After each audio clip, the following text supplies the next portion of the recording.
โอ้ยลมวีวีลมวือวือผักเนี่ยไปผักโขมเลยพักอ้อมซื้อมาจากตลาดเมื่อเช้านี่เต็มทงจูลูก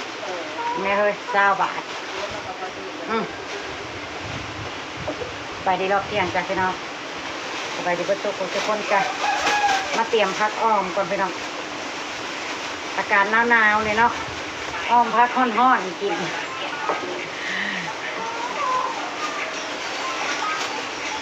นี่ตอนนี้คือต้องไม่น้องบอยที่เก่าคือเดิมเด้อพี่น้องจ้าว่านานกินนี่เด้อกินไว้กันว่าเด้อลูกค้าข่อยยังน้อยยังแงแบบนี้กินไว้กันว่าได้แรงเอาเสียงลงให้ไม่เท่านิดนึงถ้าบัวบ่ให้กินไม่ได้ตะบัวที่เลือกพักอ้อมเนาะป้าพี่น้องเลย20 บาทพักรวมมิตรอุ้ยอะไรที่กินเบิร์ดอันนี้เฮ้ยมาแบ่งไปอ้อมแม่เฮ้ยคือหลายแท้โคตรโพข้าเจ้าเก็บอยู่แคมคลองอ่ะเด้เฮ้ยแซ่บได้หน่อยเนาะซุปก็แซ่บได้นี่เฮ้ยบริสุทธิ์กินเบิ้งรวมมิตรเลยไปตลาดนายูมีอยู่คู่แนวพักหนึ่งพักซุปได้นี่นะโอ้บริพอบ่อยซุปกินเบิ้ง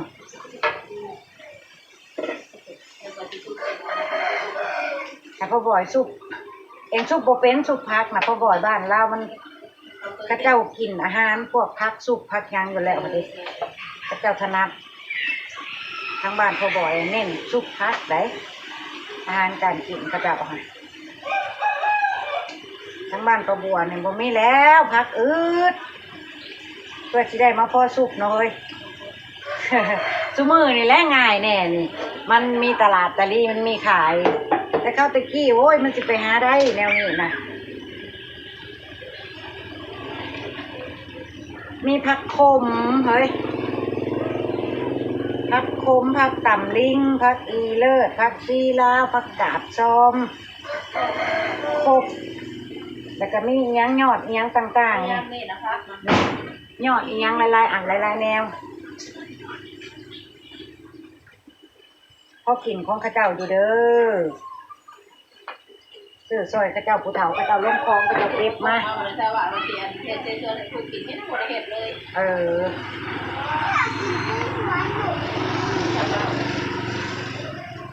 เลือกเอาก่อน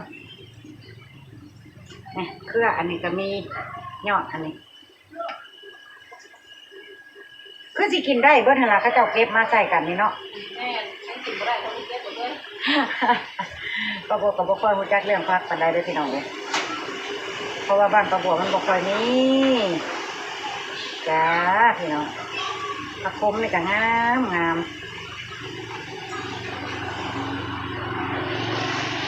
โอ้มันแตกเอาออกเนาะผักขมก็มี2ผักขมจะอ่อนผักเพิ่นผักกาดหินที่เรียกผักกาดหินเอาก็เวลาอ้อมบ่ค่อยมักผักกาดปานใดเด้อแต่ว่ากินกับป่นกับแจ่วนี่มักผักกาดโอ้ยหลายแฮงเป็นล้นคันโตพี่น้องเอ้ย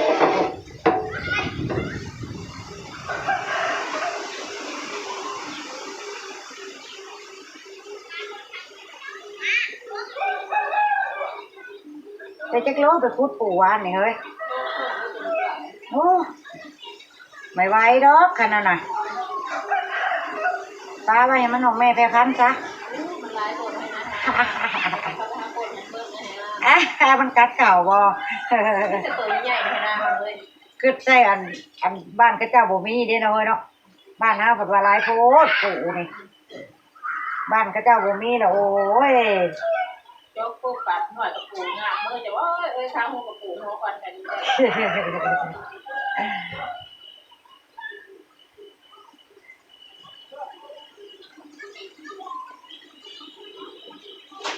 เองจะอ้อมแต่ผักขมน้ำนี่ล่ะผักขมมันนี่บ่อ้อมดอกกับปูเนี่ยเอาขึ้นมาเพิ่มแล้วปล่อยไปยังบ่ได้ปลาหนีจนจะได้โอ้ยถ้ามันนี่แล้วปูนะเฮ้ยมันบ่ได้ปล่อยเด้อยังบ่หอกอยู่บ่ยังบ่ยกปูปูดีมือ ป้าบัวว่าจะไปคุดอยู่มื้อนี้แต่ว่าเฮ็ดนั่นเฮ็ดนี่แหละสวยเลยพี่น้อง ตายเงินเท่าหาบาทเนาะเอาว่า ถ้าเบิ่งรอบแรงบางทีอาจจะไปคุด เพราะว่ามันหนาวอยู่เฮือนก็ได้ ลูกได้ไปคุดมาได้คนละโลกว่าแก้บ่ได้ เนี่ยมันเป็นอะไรมันอึดบ่ มันเลิกเคย มันเลิกได้มันฝนตกเมื่อกี้อย่างนี้เนาะ มีคนนั้นจกบางหูน่ะจกเป็นบ่เฮิง เออโอ้ยบ่ไหวเด้อเอกกะได้ขนาดน่ะ มันจกไปนี่ไปกี่ต้มนะหน้าแล้วเทื่อละเพิ่งแทน อืมโอ้ยพักอันนี้ไว้ซุปแม่นว่าบ่บ่อยพักซุปอันนี้นะเอาไว้ซุปให้กินนะกว่าซุปพักหั้นนะซุปใส่อีหยังแน่พี่น้องเคยกินบ่ซุปพักแบบลาวนั่นน่ะแซ่บไปพี่น้องบ้านลุงพรเนี่ยเขาเจ้ากินกันเป็นอาหารหลักเลยซุปผักลาวเนี่ยบ้านลุงพรเราอยู่แคมป์ของพี่น้องผักอีหยังเราก็หลายเขาเจ้าก็เน้นกินแต่พวกผักต่างๆนะวางหั่นปลาบัวเมื่อเยี่ยมบ้านลุงพรน่ะน้องสาวลุงพรซุปให้กินโอ้ยปลาบัวติดไก่แซ่บอีหลีนะปลาบัวเอิ้นอันน้องสาวลุงพรน่ะเราซุปเห็นได้เลยรสโอ้ยเองว่ะขนาดแต่บ่เคยกินได้เองแซ่บ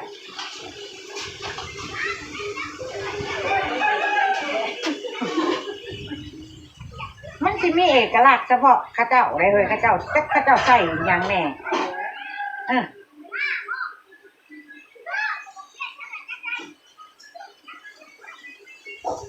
บ้านแต่ละบ้านอาหารการกินบ่ได้คือกันเด้อพี่น้องเอ้ยทางลาวเฮาก็ได้ กินแล้วมันคือกัน แต่ว่าเว้าง่ายๆซ้ำป่นกบยังบ่คือกันเนาะแต่ละคนเฮ็ดน่ะ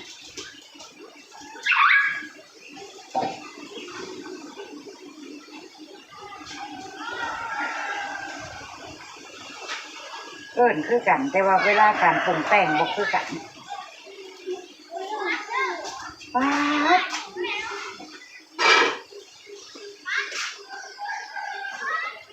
สะอ่อนเด้เนาะ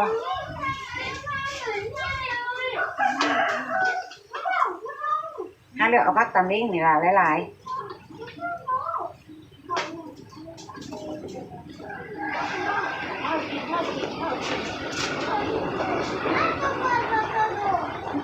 เมื่อแม่ทราบว่าป้าบัวเลือกได้กะละมังนึงแหละยังอยู่นี่เต็มผักมาเด้อพี่น้องเด้อมากินอ่องผักฝีมือลุงพรเด้อมาดิผมตำโคกผม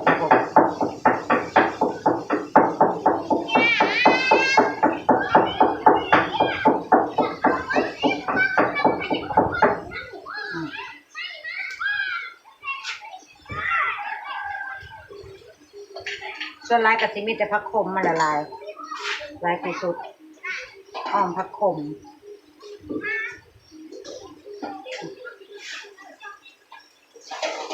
จะมันว่างามผักขมที่มันเป็นน้ำนะคะแซ่บไปอีกแบบนึงอันนี้ผักขมมันแบบนี้แต่อีกแบบนึงพี่น้องนี่มันคนละแนวกันได้พี่น้องบ้านป้าบัวเอิญผักขมนั่นนี่อันนี้ผักขมน้ำที่เกิดตามหัวตามสวนเนาะอันนี้ผักขมอีหยังเพิ่นเอิญนะผักขมผ้าผักขมพันธุ์ถ้าเพิ่นงามเพิ่นจะใหญ่กว่านี้ผักขมใหญ่บ่มีน้ำอันนี้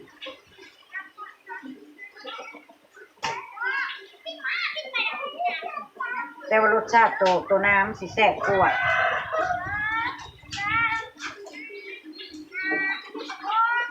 เนาะพี่น้อง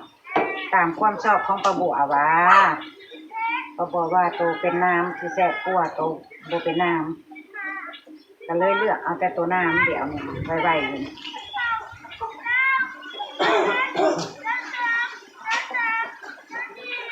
โอ้น้องโชคนับอีหยังเด้21 22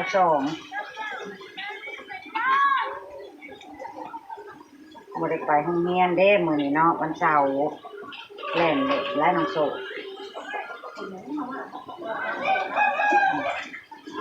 พอเลยล่ะคือครอบครัวน้อยอ้อมลายก็คือจะกินบ่เบิดอันนี้เอาไว้อ้อมอีกจังเชื่อแน่เชื่อจะอ้อมอีกพอแล้วนี่สีอ้อมเด่นกันละมั่งเลย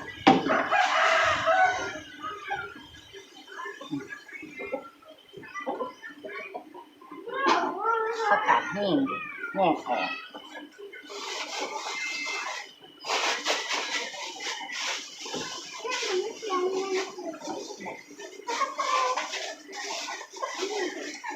จักหน้อยกะเพิ่นก็เฮ็ดน้ำพักมาขายแล้วนี่ผักกาดแห้งเริ่มงามเลยเนาะออกดอกแล้วก็เฮ็ดน้ำพักมาขายปิ้งเขียดจ้ำแก้วน้ำพักแล้วบัดนี้พี่น้องเอ้ยอาหารบ้านประบุอ่ะนะอาหารตามฤดูกาล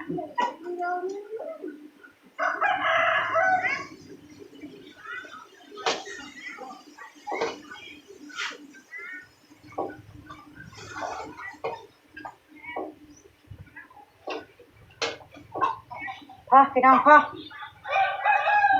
เอาไปล้างให้นุ่มพรก่อนตอนนี้สิเก็บใส่ถุงไว้เข้าตู้เย็นไว้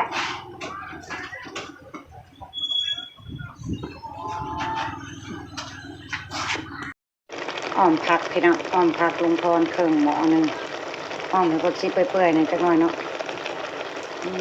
หอมห่วยๆพี่น้องผักรวมเลยเนาะเป็นตัวแซ่บอ้อมให้กดซิเปื่อยๆเอาตัวแล้วก็ข้าวเหนียวคุยพี่น้องโอ้ยแซ่บมาเด้อจ้ามาเด้อเอามาเสร็จแล้วบ้านพี่น้องกินข้าวยำเที่ยงกันเด้อมาจ้ามาอุ้ยแจ่วบองพ่อแจ่วบองกับอ้อมผักพี่น้องมาจ้ะ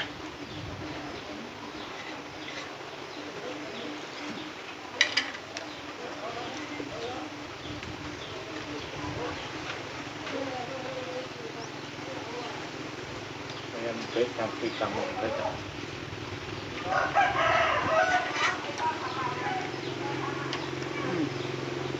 แซ่บเนาะ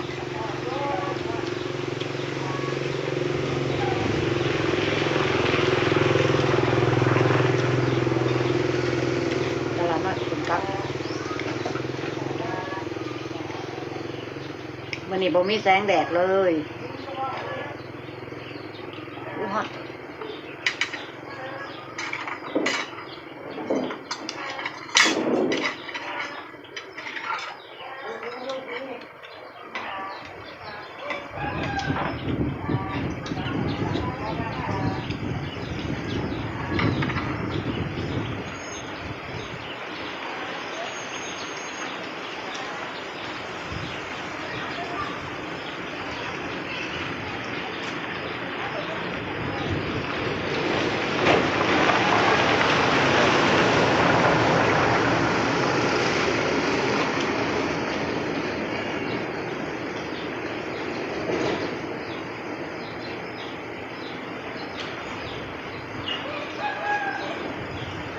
บ้านคนใต้มาหามเห็นไหมมันเงามันออกไปละหมูกมา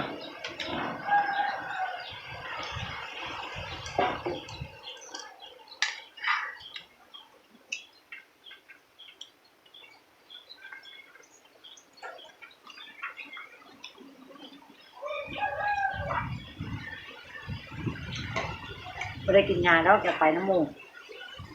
ว่าเถิบพี่น้องปล่อยไปแล้วก็ไปเรื่อยๆเลยว่าเถิบ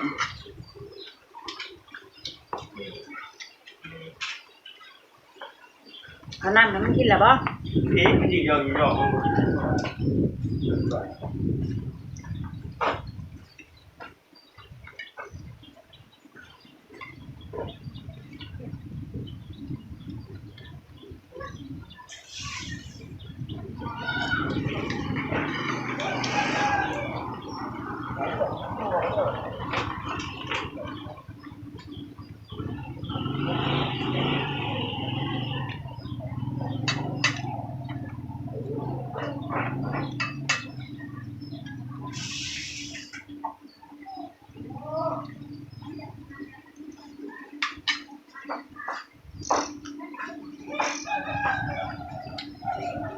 มาแล้วหรือบ่ลง เสาไหนบ้าแล้ว เอาจิ้มหม้อมา เรียกยังไม่ได้เห็นนะกินเขาก่อน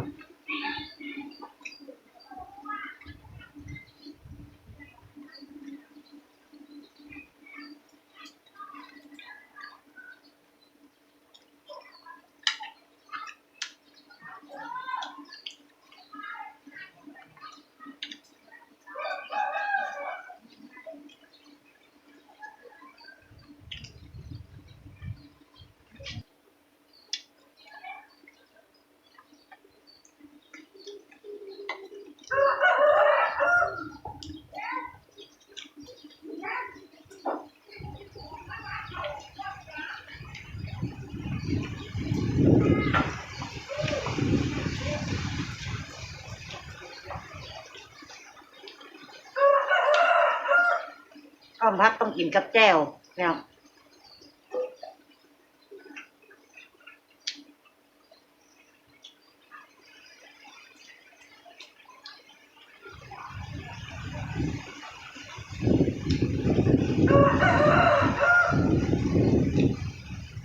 ผักธรรมชาติเนี่ยมันเกิดตามหาดทรายริมน้ำโขงเลยพี่น้องเนี่ย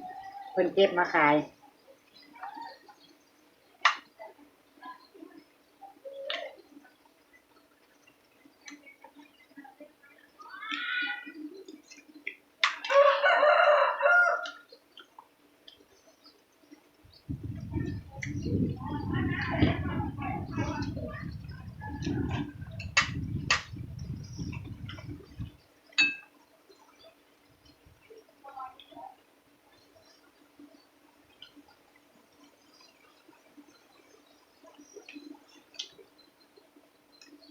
แซ่บแล้วก็กินป่ะน้องมึงตี กินอิ่มพันจี กินข้าวจี้กินแล้วดูหน้ามันกินเป็นยังบ้าง ฝืนไข่ยังบริกินเลย ไปเมื่อกี้นอนบ่เด็กอยู่ไหนนะตื่นเลย แม่อุ้มหล่อยมัก3 จุ๊บ อืม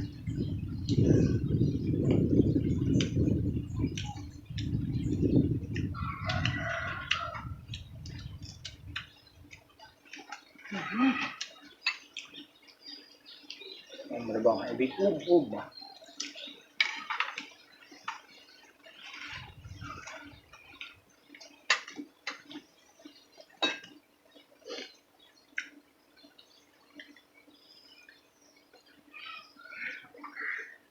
ครั้งแรกของปีที่กินอ้อมพักร่วมนั่นแหละแซ่บพี่น้อง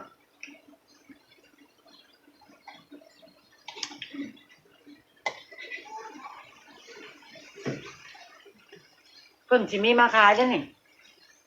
เพิ่งสิเห็นกระบัวไปตลาดนัดต่อไปนี่ก็สิร้ายแล้วบัดนี้ตามฤดูกาลเพิ่นพูดแล้วพอเดินช่องเดินจ้ามโบจังจะเจ้าสิเก็บผักอ้อมมาขายนั่นนี่นะแห้งงามไปเรื่อยๆเรื่อยๆแหละผักเพิ่นถึงน้ำหมอก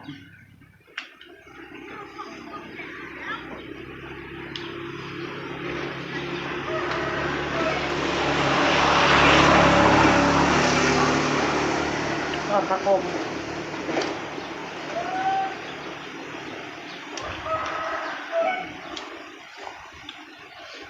แซ่บ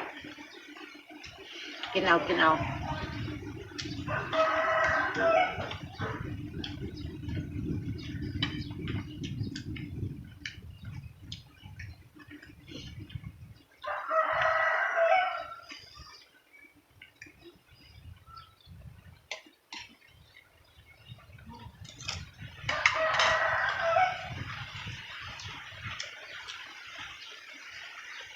เฮ็ดสุกก็แซ่บ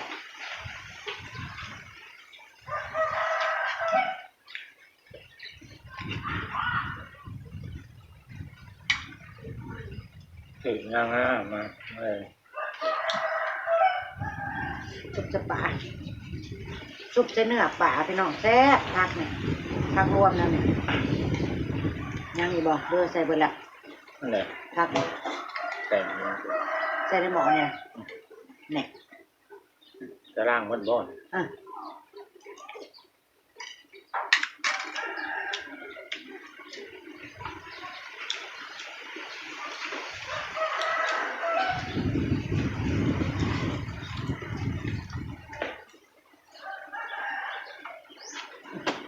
นี่แหละเนาะ